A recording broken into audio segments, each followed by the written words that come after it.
أعوذ بالله من الشيطان الرجيم بسم الله الرحمن الرحيم اللهم صل على محمد وعلى آل محمد وبارك وسلم وصل عليه.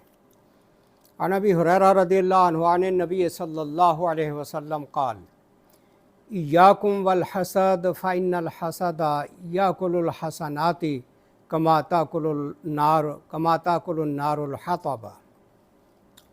نبی صلی اللہ علیہ وسلم نے فرمایا کہ حسد و بغض سے اپنے آپ کو بچا کے رکھو، کیونکہ حسد جو ہے یہ نیکیوں کو یوں کھا جاتا ہے جیسے آگ سوکھی لکڑی کو کھا جاتی ہے. مثال بھی بڑی زبردست دی سمجھنے کے لیے کہ سوکھی لکڑیوں کو آگ بڑی جلدی پکڑتی اور تباہ و برباد کر جلا کے راکھ کر دیتی. اسی طرح حسد جو ہے یہ آدمی کی نیکیوں کو بھسم کر کے رکھ دیتا ہے، جلا کے رکھ دیتا ہے. حسد جو ہے یہ مال و دولت میں بھی ہو جاتا ہے، عہدے میں بھی ہو جاتا ہے، اور حسن و جمال میں بھی ہو جاتا ہے. کسی بھی چیز میں حسد بغض ہو سکتا ہے. تو تمام یہ حسد کی قسمیں جو ہیں یہ مذموم ہیں، یہ قابل مذمت ہیں، ان سے آدمی کو بچنا چاہیے. یاکل الحسنات یفنا کہ نیکیوں کو کھا جاتا ہے، یعنی ان کو فنا و برباد کر دیتا ہے. اب ایسا شخص جو نماز روزہ حج زکوٰۃ سب نیکیاں کرتا ہے، لیکن ایک کمی اس کے اندر کہ وہ حسد کرتا ہے، تو وہ ساری نیکیاں عبادات سب برباد ہو جاتی ہیں. ایسے لوگوں کے بارے میں اللہ قرآن میں کہتا ہے خسرت دنیا والآخرہ. یہ وہ لوگ ہیں جو دنیا میں بھی اور آخرت میں دونوں خسارے کے اندر چلے گئے ہیں.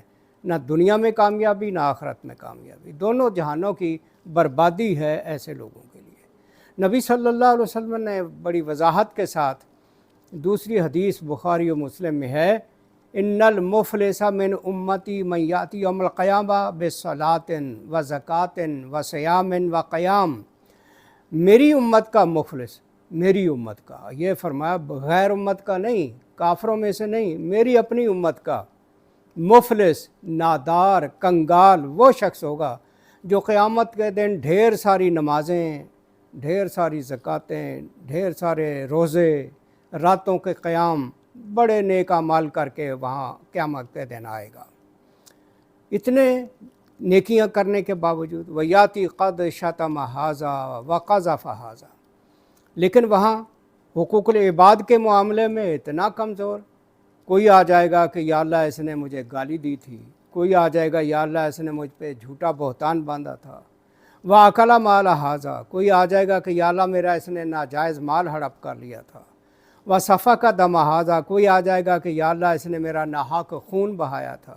وَضَرَبَ ھذا، کوئی کہے گا یا اللہ اس نے مجھے ناجائز مارا پیٹا تھا. یہ اس طرح کے حقوق العباد کے اندر جو اس نے دکھائی ہوں گی کمزوریاں، وہ ساری کی ساری وہاں اس کے پیش آ جائیں گی. فَيُعْطَى ھذا مِنْ حَسَنَاتِهِ وَھذا مِنْ حَسَنَاتِهِ، جتنے دعوے دار آئیں گے اس کی نیکیاں اٹھا اٹھا کر اللہ تعالیٰ اس کے بدلے میں ان مظلوموں کو دیتا چلا جائے گا. فَإِنْ حَسَنَاتُهُ، بالآخر اس کی نیکیاں ختم ہو جائیں گی. قبل ان یقضی ما علیہ، اس وقت سے پہلے کہ جتنے دعوے دار کھڑے تھے ابھی وہ باقی ہیں، ان کے حقوق ابھی پورے نہیں ہوئے. اخذ من خطایاہم، پھر اللہ تعالیٰ حساب برابر کرنے کے لیے ان مظلوموں کے گناہ اس پر ڈالتا چلا جائے گا تاکہ حساب برابر ہو. فطرحت علیہ، وہ اس پر عذاب، وہ بوجھ ڈالا جائے گا. ثم طرح فی النار، پھر وہ نمازی، پرہیزگار، حاجی، اتنی نیکیاں کر کے جانے والا جہنم میں پھینک دیا جائے گا. یہ حقوق العباد میں کتنی بڑی نبی علیہ السلام کی حدیث ہے. بلکہ اللہ قرآن میں فرماتا ہے انما یتقبل اللہ من المتقین، اللہ تعالیٰ متقی لوگوں کی نیکیاں قبول کرتا ہے. تو جب آدمی متقی نہ رہے، حاسد بن کے مجرم بن جائے اللہ کا، تو اس کی نیکیاں بھی ساری برباد اور اللہ کے ہاں مردود ہو جاتی ہیں. اور پھر ایک روایت میں یہ بھی الحسد یفسد الایمان کما یفسد الصبر العسل، کہ حسد جو ہے یہ ایمان کو یوں برباد کر دیتا ہے جس طرح ایلوا شہد کی مٹھاس کو برباد کر دیتا ہے۔ تو یہ نیکیاں جو ہیں برباد حسد کی وجہ سے ہوں گی اور ساری کی ساری ہو جائیں گی۔ اس لیے کسی کے ساتھ عداوت، دشمنی، حسد پیدا ہو گیا، اس کو رفع کریں، دفع کریں۔ اللہ قرآن میں یہ ہدایت دیتا ہے نبی صلی اللہ علیہ وسلم کو، ادفع باللتی ہی احسن، کسی کو دفع دور بھی کرنا ہے تو احسن طریقے سے کریں۔ فَإِذَا الَّذِي بَيْنَكَ وَبَيْنَهُ عَدَاوَةٌ كَأَنَّهُ وَلِيٌّ حَمِيمٌ، اس انداز میں اس کو رفع دفع کریں کہ آپ کے اور اس کے درمیان جو دشمنی تھی بالآخر وہ دوستی میں بدل جائے، گہری دوستی میں۔ تو یہ نبی علیہ السلام نے قدم قدم پر ایسا اخلاق دکھایا تھا، جو جانی اور خونی دشمن تھے ان سے حسن سلوک کیا تو وہ جو دشمنی رکھتے تھے جانی، وہ بالآخر نبی علیہ السلام کے دلی دوست بن گئے، انتہا درجہ کے محبت کرنے والے بن گئے، بلکہ آپ پر اپنی جانیں، اپنی اولادیں اور اپنا مال قربان کرنے والے بن گئے۔ تو یہ رویہ مسلمانوں کو آپس میں اپنانا چاہیے۔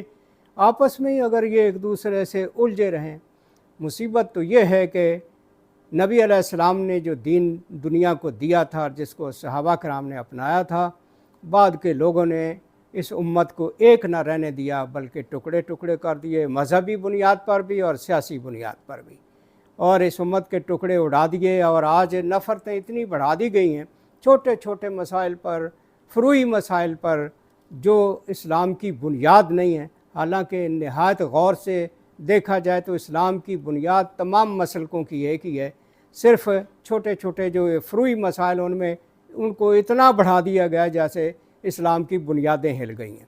اللہ سے دعا ہے کہ مسلمانوں کو ہدایت نصیب کرے، یہ نفرتیں پھیلانے کے بجائے محبتیں بانٹنے والے بن جائیں اور ساری امت ایک ہو جائے، جس طرح نبی علیہ السلام کر کے گئے تھے اور جس طرح ہدایات دے کے گئے تھے۔ اقول قولی ھذا واستغفر اللہ لی ولکم ولسائر المسلمین۔